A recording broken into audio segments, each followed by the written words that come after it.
Hello, I'm Juan Pablo and I'm the new Minister of Education in Colombia. And today I'm here to introduce to you a new language policy, which is more realistic and more context responsive in comparison to previous language policies, which were, I think, too ambitious and which had no regard of the real context of our education communities, especially in the rural areas.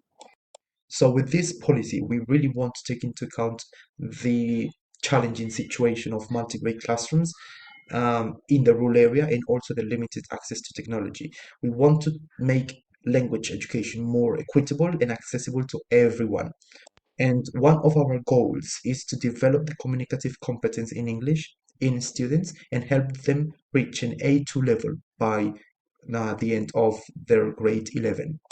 And this communicative competence will be reached through the promotion of intercultural awareness that is taking into account our multilingual heritage and to develop the respect for our linguistic diversity. We need to remember that in Colombia, not only do we speak Spanish, but also many other indigenous languages that many indigenous communities have. So it's absolutely necessary to remember that and to acknowledge our linguistic diversity. So in order to reach an A2 level, it's necessary to increase the amount of English classes students have. And we have decided and we are suggesting to have minimum 5 hours per week of English lessons, um, where 2 hours are structured English lessons with single classrooms and taking into consideration the reality of multi-grade classrooms in rural areas, the other 3 hours are going to be or are going to have a task-based style where the students can have bilingual presentations on, let's say, agricultural practices, where they can work on posters promoting, let's say, rural tourism, where they can have interviews with community members or multimedia presentations about their rural culture. That means types of activities, task-based activities where students can have more independence and where teachers can manage two grades at the same time. With this language policy, we also want to introduce culturally relevant teaching materials on themes related to agriculture, biodiversity, rural livelihoods, and local traditions, which don't need too much access to technology and where they have available printed materials in order to develop their task-based activities or their other types of activities without any inconvenience. In addition to this, we also want to have a TA, teaching a foreign language teaching assistant, which can help students have that real exposure, linguistic exposure to English. And our idea is to bring these teaching assistants from different areas, hopefully from also from rural areas, from English-speaking countries, so that students can compare their realities to their realities outside Colombia, and this will help them also create an awareness of their own context. One more thing that this policy takes into account is the necessity of having PD, professional development sessions, with our primary school teachers and secondary school teachers in rural schools, mainly.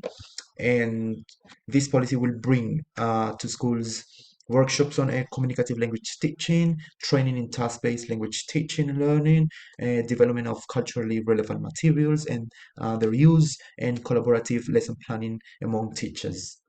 So these PD sessions will be available to all teachers, all English teachers for free.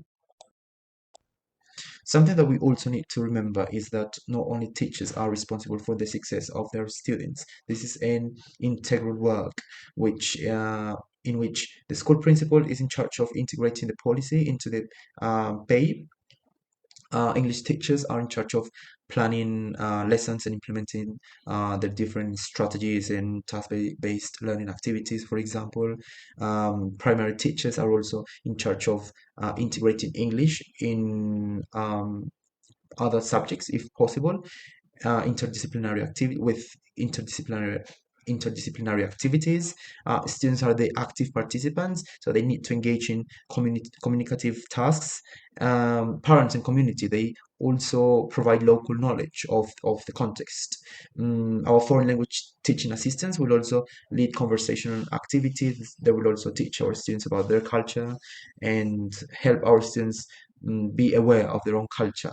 The secretaries of education in each department will also provide teacher training, and us, the MEN, the Ministerio de Educación Nacional, we provide the national standards that we suggest and we think are the best for school communities, education communities to follow.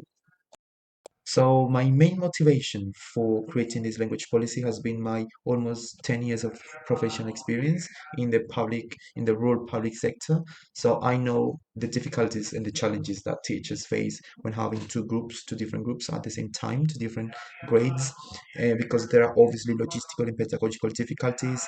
The amount of teachers' workload is increased, and the students' progress is slower, so they don't have the same results as if they were in a single classroom.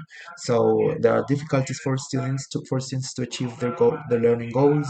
So this really shows the critical situation of Escuela Nueva and Postprimaria schools. So that's why policies need to recognize this reality, and strategies in these language policies absolutely need to support teachers and students as much as they can.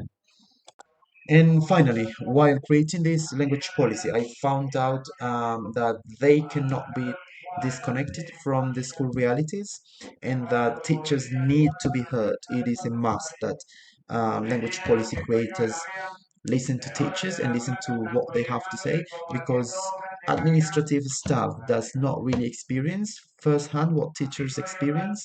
So who knows best? Yeah, that's my reflection. So policies are not simply goals and processes. They need opinions, they need reflections, they need assessment, and they need critique.